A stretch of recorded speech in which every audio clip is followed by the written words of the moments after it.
Welcome to my YouTube channel. ഇന്നിപ്പോൾ വളരെ പെട്ടെന്ന് തയ്യാറാക്കാൻ പറ്റുന്ന മിൽക്ക് പേടയുടെയും മൈസൂർ പാക്കിൻ്റെയും റെസിപ്പിയാണ് കേട്ടോ. അപ്പോൾ മധുരം ഇഷ്ടപ്പെടുന്നവർക്കൊക്കെ പെട്ടെന്ന് കുറഞ്ഞ ഇൻഗ്രീഡിയൻസിൽ ചെയ്തെടുക്കാവുന്ന റെസിപ്പികളാണിത്. അപ്പോൾ ആദ്യം തന്നെ നമുക്ക് മിൽക്ക് പേട തയ്യാറാക്കാം. ഇതിനായിട്ട് 2 കപ്പ് മിൽക്ക് പൗഡറും 1/2 കപ്പ് നെയ്യും കൂടി ഒരു പാനിലേക്ക് ചേർത്ത് കൊടുക്കുന്നുണ്ട്.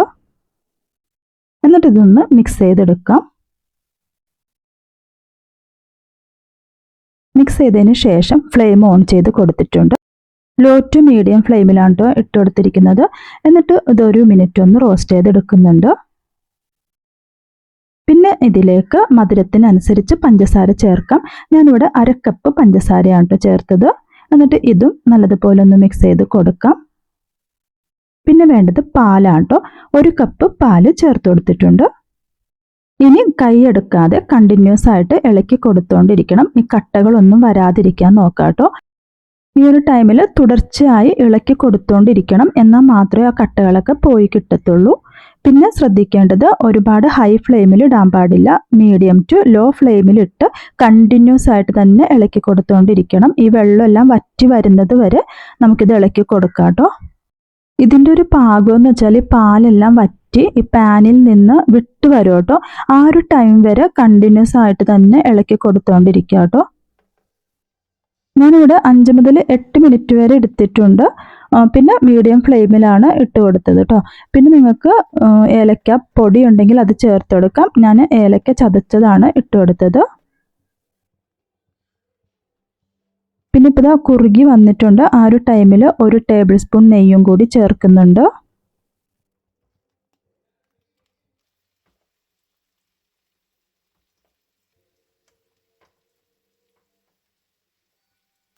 ഇപ്പോൾ പാനിൽ നിന്ന് വിട്ട് വരുന്ന ആ ഒരു പരുവായിട്ടുണ്ട് കേട്ടോ. അപ്പോൾ നല്ലതുപോലെ നെയ്യെല്ലാം വിട്ട് വന്നിട്ടുണ്ട്.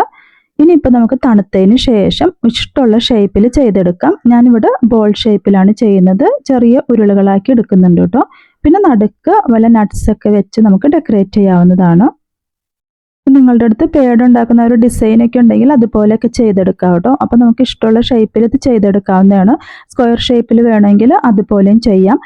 ഞാനിവിടെ ബോൾ ഷേപ്പിലാക്കിയതിന് ശേഷം പിന്നെ നടുക്ക് ജസ്റ്റ് ഒരു കാഷ്യൂനട്ടും കൂടി വെച്ച് കൊടുത്തിട്ടുണ്ട് കേട്ടോ. അപ്പോൾ ഇതുപോലെ ഓരോന്നും ചെയ്തെടുക്കാവുന്നതാണ്. നല്ല ടേസ്റ്റ് ആയിരുന്നു കേട്ടോ ഈ ഒരു പേട. അപ്പോൾ നിങ്ങൾക്കും പെട്ടെന്ന് ചെയ്യാൻ പറ്റുന്ന ഒരു റെസിപ്പിയാണ്. എന്തായാലും ട്രൈ ചെയ്ത് നോക്കി ഫീഡ്ബാക്ക് ഒക്കെ അറിയിക്കാം.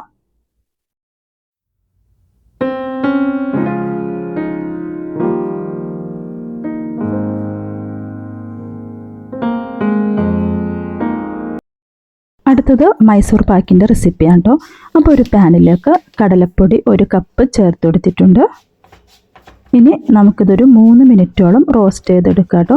ആ ഒരു റോസ് സ്മെല്ല് പോകുന്നത് വരെ റോസ്റ്റ് ചെയ്തെടുക്കാം.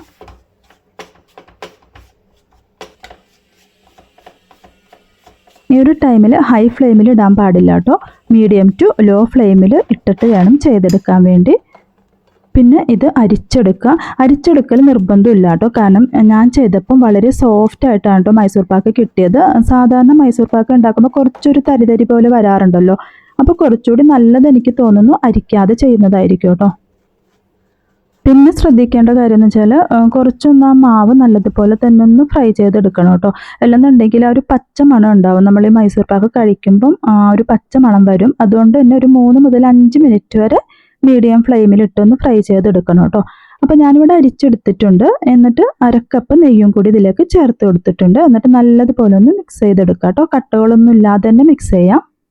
സത്യം പറഞ്ഞാൽ വളരെ പെട്ടെന്ന് കുറഞ്ഞ ചിലവിൽ ചെയ്തെടുക്കാൻ പറ്റുന്ന ഒരു റെസിപ്പിയാണ് കേട്ടോ മൈസൂർ പാക്ക്. പക്ഷെ കുറച്ച് കാര്യങ്ങൾ ശ്രദ്ധിക്കേണ്ടതുണ്ട് കേട്ടോ. അപ്പോൾ ഞാൻ അരിച്ചെടുക്കേണ്ടതെന്ന് പറഞ്ഞത് ഞാനിപ്പം ലാസ്റ്റ് കാണിച്ചു തരാം. കാരണം ഈ മൈസൂർ പാക്ക് നല്ലൊരു സോഫ്റ്റ് ടെക്സ്ചറായിട്ടാണ് എനിക്ക് കിട്ടിയത്. പക്ഷേ സാധാരണ എനിക്കിഷ്ടം കുറച്ച് തരിതരി പോലെ വരുന്നതാണ്. പക്ഷെ അതുപോലെ കിട്ടാത്തത് എനിക്ക് തോന്നുന്നു അരിച്ചത് കൊണ്ടായിരിക്കാം. അപ്പോൾ ആ ഒരു കാര്യം ശ്രദ്ധിച്ചാൽ മതി കേട്ടോ. ഇനിയിപ്പോൾ അത് മാറ്റി വെക്കുന്നുണ്ട്. പിന്നെ ഒരു പാനിലേക്ക് പഞ്ചസാര ഒന്ന് അലിയിച്ചെടുക്കാം. 1 കപ്പ് പഞ്ചസാരയാണ് ചേർത്തത്. കുറച്ച് വെള്ളവും കൂടി ചേർത്ത് പഞ്ചസാര ഒന്ന് മെൽറ്റ് ചെയ്തെടുക്കാം കേട്ടോ. ഒരുപാട് നേരിട്ട് തിളപ്പിക്കരുത്. അപ്പോൾ ആ ഒരു കളർ മാറി വരും കേട്ടോ. ക്യാരമലായി കിട്ടും. അതുകൊണ്ട് കുറച്ചു നേരം തിളപ്പിച്ചെടുത്താൽ മതി. ഒന്ന് മെൽറ്റായി കിട്ടിയാൽ മതി കേട്ടോ. പിന്നെ ഏലക്കയാണ് ഞാൻ ചേർത്തത്. ഏലക്കാപ്പൊടി ഉണ്ടെങ്കിൽ അതായിരിക്കും കുറച്ചുകൂടി നല്ലത്. അപ്പോൾ നല്ലതുപോലെ ഒന്ന് ഇളക്കി മെൽറ്റ് ചെയ്തെടുത്തിട്ടുണ്ട്. ഇനി ഇതിലേക്ക് നമ്മൾ നേരത്തെ മാറ്റി വെച്ച കടലമാവും നെയ്യും കൂടി ഉള്ളതുണ്ടല്ലോ, ബാറ്റർ ഉണ്ടല്ലോ, അത് പതുക്കെ പതുക്കെ ഒന്ന് ഒഴിച്ചു കൊടുക്കാം. ഒഴിച്ചു കൊടുക്കുമ്പോൾ തന്നെ ഇളക്കി കൊടുത്തുകൊണ്ടിരിക്കണം. അപ്പോൾ ഹൈ ഫ്ലെയിമിലാവരുത്, മീഡിയം ടു ലോ ഫ്ലെയിമിൽ വേണം ചെയ്യാൻ വേണ്ടി. നല്ലതുപോലെ തന്നെ ഇളക്കിയെടുക്കുക കേട്ടോ. ഇതും നമ്മൾ നേരത്തെ ചെയ്തെടുത്ത പേട പോലെ തന്നെ ഈ ഒരു പാനിൽ നിന്ന് വിട്ട് വരുന്ന ഒരു കൺസിസ്റ്റൻസിയാണ് കേട്ടോ.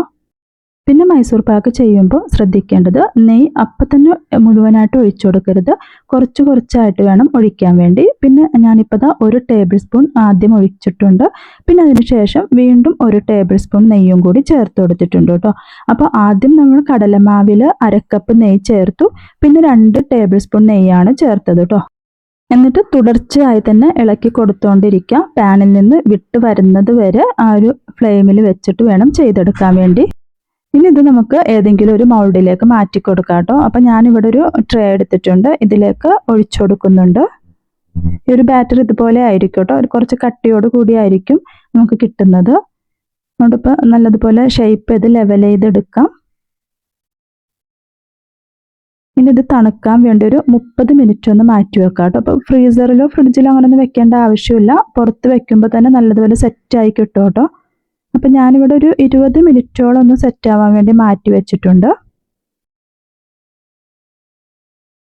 അപ്പം ഞാനിപ്പോൾ 20 മിനിറ്റ് വെച്ചപ്പോൾ തന്നെ നല്ലതുപോലെ കട്ടിയോട് കൂടി വന്നിട്ടുണ്ട് കേട്ടോ. ഇനി നമുക്കിതൊന്ന് കട്ട് ചെയ്തെടുക്കാം. അപ്പോൾ ഞാൻ പറഞ്ഞില്ലേ, സാധാരണ ഒരു തരിതരി പോലെയല്ല എനിക്ക് കിട്ടിയത്, കുറച്ചുകൂടി ഒന്ന് ഒരു സോഫ്റ്റ്നെസ് ഉണ്ടായിരുന്നു കേട്ടോ ഈ ഒരു മൈസൂർ പാക്കിന്.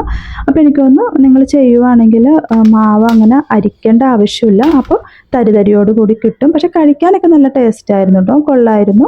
അപ്പോൾ ഇന്നത്തെ വീഡിയോ ഇത്രയേ ഉള്ളൂ. ചെയ്ത് നോക്കി നിങ്ങളുടെ ഫീഡ്ബാക്കൊക്കെ അറിയിക്കുക. ഇഷ്ടപ്പെട്ടെങ്കിൽ ഒന്ന് സബ്സ്ക്രൈബ് ചെയ്യാനും ഷെയർ ചെയ്യാനും ലൈക്ക് ചെയ്യാനും കമൻറ്റ് ചെയ്യാനും മറക്കരുത്.